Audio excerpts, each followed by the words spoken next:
안녕하십니까. 저는 현대해상과 BBB 광화문 모임을 섬기는 안종범입니다.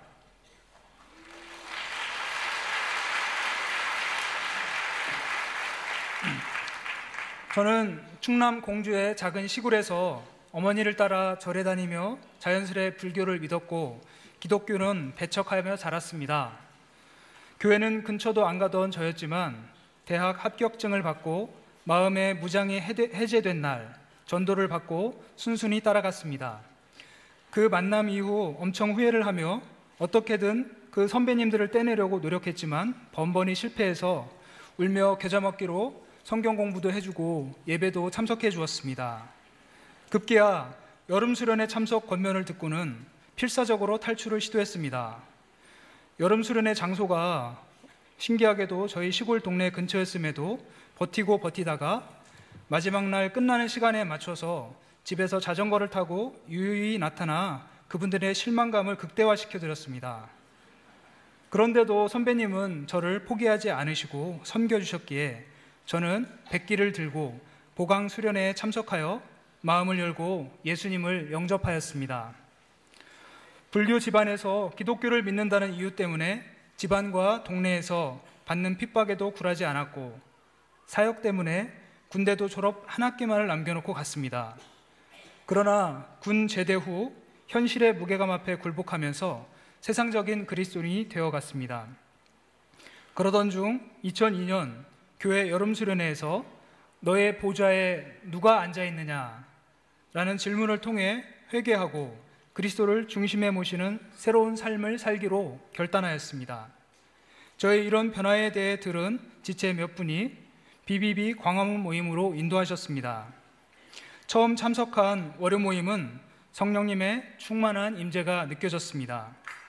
그런데 입사 후 6년 만에 처음으로 신우에 나간 것도 엄청난 결정이었는데 BBB에까지 나가는 것은 무리가 아닌가 생각되었습니다. 그러나 은혜는 받을 만한 때에 받아야 한다는 생각이 들어 무리를 좀 해보기로 했습니다. 우려와 달리 순장님의 체계적인 양육을 통해 신앙 훈련은 물론 회사 생활과 인생 전반에 걸친 멘토링을 받으며 변화되고 성장할 수 있었습니다. 그리스도의 제자의 정체성을 갖게 되면서 직장을 생계의 수단이 아닌 사역지로 바라보게 되었습니다. 다른 회사로의 이직 제의도 3번 받았지만 다 거절하고 보내신 자리에서 충성하였습니다. 그런데 회사의 상사 몇 분은 이런 저를 몰라보시고 술을 안 마신다는 이유 때문에 소위 키워줄 대상에서 제외시키시고 방출 대상으로 분류하셨습니다. 급기야 본사 부서에서 방출되어 외부에 있는 영업부로 발령받았고 고과는 바닥을 찍었습니다. 좌절감이 몰려오고 눈앞이 캄캄했으나 주님의 도우심으로 일어설 수 있었고 영업에서도 승리할 수 있었습니다.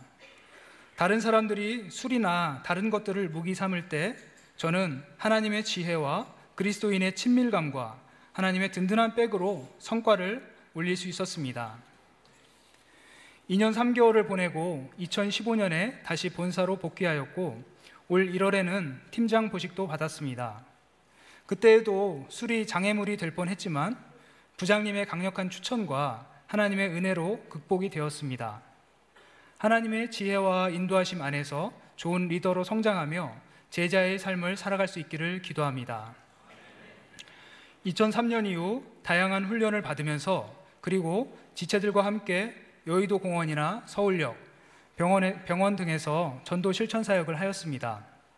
그러나 개인적으로 전도할 때 어려움을 느끼는 경우가 많았고 자연스럽게 전도하는 방법을 배우면 좋겠다고 생각하였습니다.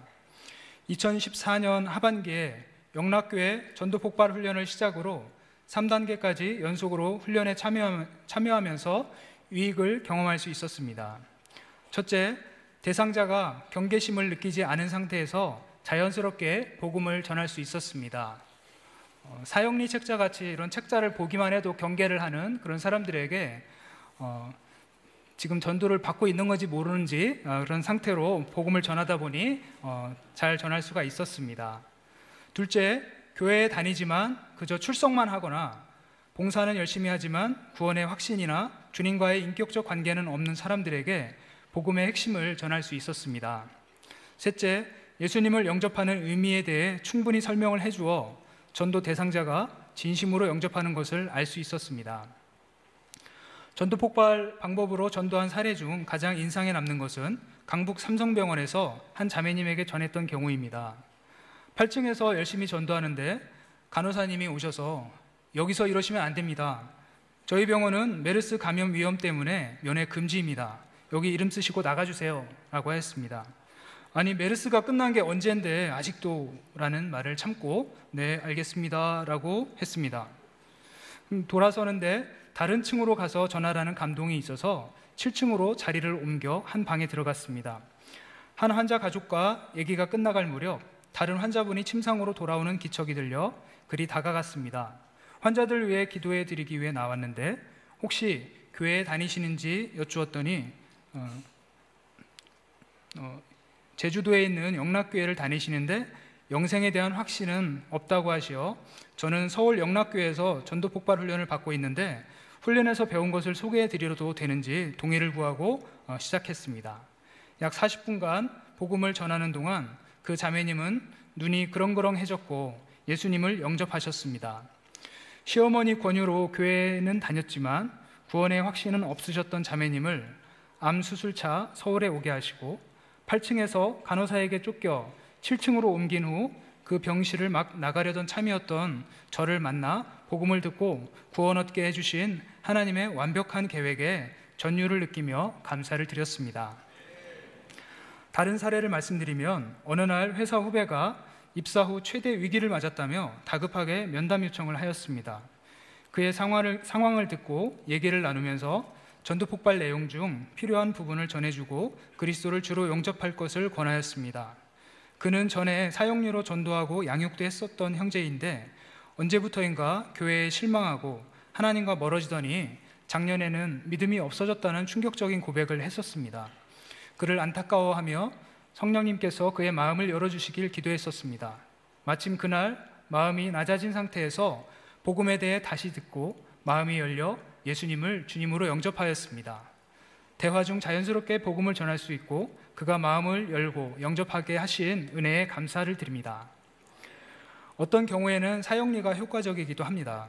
한 번은 기차 옆자리에 앉은 학생에게 복음을 전하려고 말을 걸었더니 자기는 교회에 관심이 없다며 거절하였습니다.